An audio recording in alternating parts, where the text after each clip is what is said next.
आवाजों के हथियारों को आवाज दो।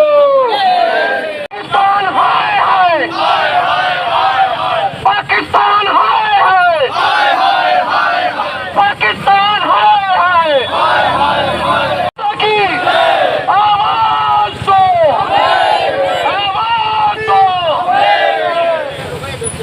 पाकिस्तान मुर्दाबाद, भारत माता के हथियारों को, भारत माता के हथियारों को, पाकिस्तान मुर्दाबाद, इंकलाब जिंदाबाद, भारत माता की। देश के हथियारों को, देश के हथियारों को,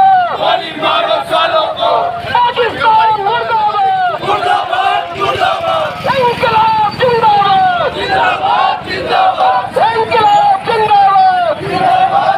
आप सभी से निवेदन है कि आप सर्किल मानव श्रृंखला बनाओ।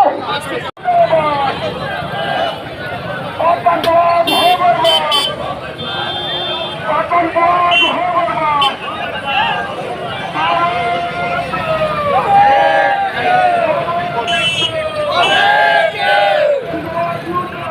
मुर्दाबाद मुर्दाबाद, गोली मारो सालों को,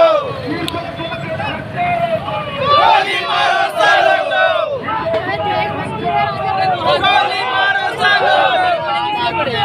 मुर्दाबाद मुर्दाबाद, चाहिए दो बर्बाद। देश के गद्दारों को गोली मारो सालों को, देश के गद्दारों को गोली मारो सालों को। मुर्दाबाद मुर्दाबाद, मुर्दाबाद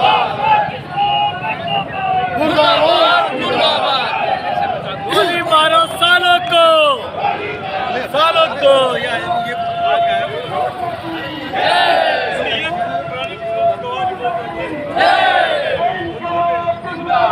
जिंदाबाद जिंदाबाद, जिंदाबाद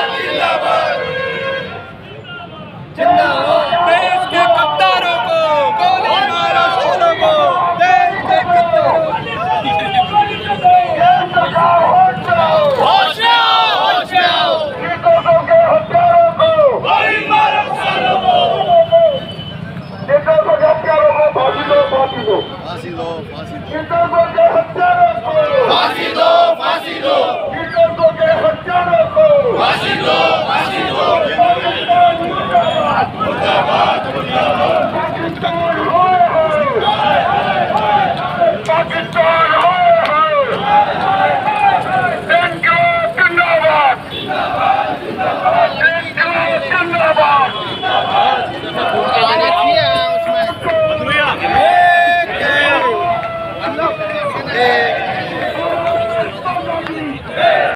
निर्दोष लोगों की हत्या हुई है। उन निर्दोष लोगों को श्रद्धांजलि देने का कार्यक्रम भी हम यहां पर करेंगे। लेकिन उससे पहले मेरा भारत सरकार से निवेदन है कि जिस प्रकार का हत्याकांड कश्मीर में निर्दोष पर्यटकों के साथ किया गया है और भारत में अब तक हुए आतंकवाद में ऐसा पहली बार हुआ है कि आतंकवादियों ने हत्या करने से पहले मरने वाले से उसका धर्म पूछा है, उसकी पेंटें खुलवाई है, उसका धर्म पूछ करके उसकी हत्या की गई है। इससे पहले जितने भी आतंकवादी हमले होते थे उनमें किसी भी सार्वजनिक स्थान पर बम फेंकना, अंधाधुंध गोलियां बरसाना, इस प्रकार के हत्याकांड होते थे। लेकिन पहली बार आतंकवादी ने इस प्रकार का रूप लिया है कि उसने हिंदू और मुसलमान के रूप में आतंकवाद ने पहचान करके हिंदुओं की हत्या करने का प्रयास किया है। यह अत्यंत निंदनीय कार्य है और पाकिस्तान जिस प्रकार का षड्यंत्र रच रहा है वो चाहता है कि भारत में हिंदू और मुसलमानों के बीच का संघर्ष हो जाए और उस संघर्ष के माध्यम से उसकी मनोकामना, उसकी मंशा पूरी हो जाए। और उसी मंशा को पूरी करने के लिए आतंकवाद को एक नया रूप हिंदू और मुसलमान का देते हुए कल जिस प्रकार से हत्या की गई है वो निंदनीय है। कश्मीर में आतंकवादियों ने पत्नी के सामने पति की, पुत्र के सामने पिता की, माता के सामने पुत्र की इस प्रकार से हत्याएं की, और हत्या नहीं की बल्कि महिलाओं से कहा कि जाकर के मोदी से कहते ना कि हमने हत्या की है। ये भारत सरकार को चुनौती है, ये नरेंद्र मोदी को चुनौती है, और ये समस्त भारतवासियों को चुनौती है, और उस चुनौती को ये भारत राष्ट्र स्वीकार करता है। मेरा प्रधानमंत्री नरेंद्र मोदी से निवेदन है कि आतंकवाद के खिलाफ इस प्रकार का युद्ध छेड़ा जाए। जब तक पाक अधिकृत कश्मीर को वापस नहीं ले लिया जाए, केवल नारों से काम नहीं चलेगा। हम पाक अधिकृत कश्मीर को लेकर रहेंगे।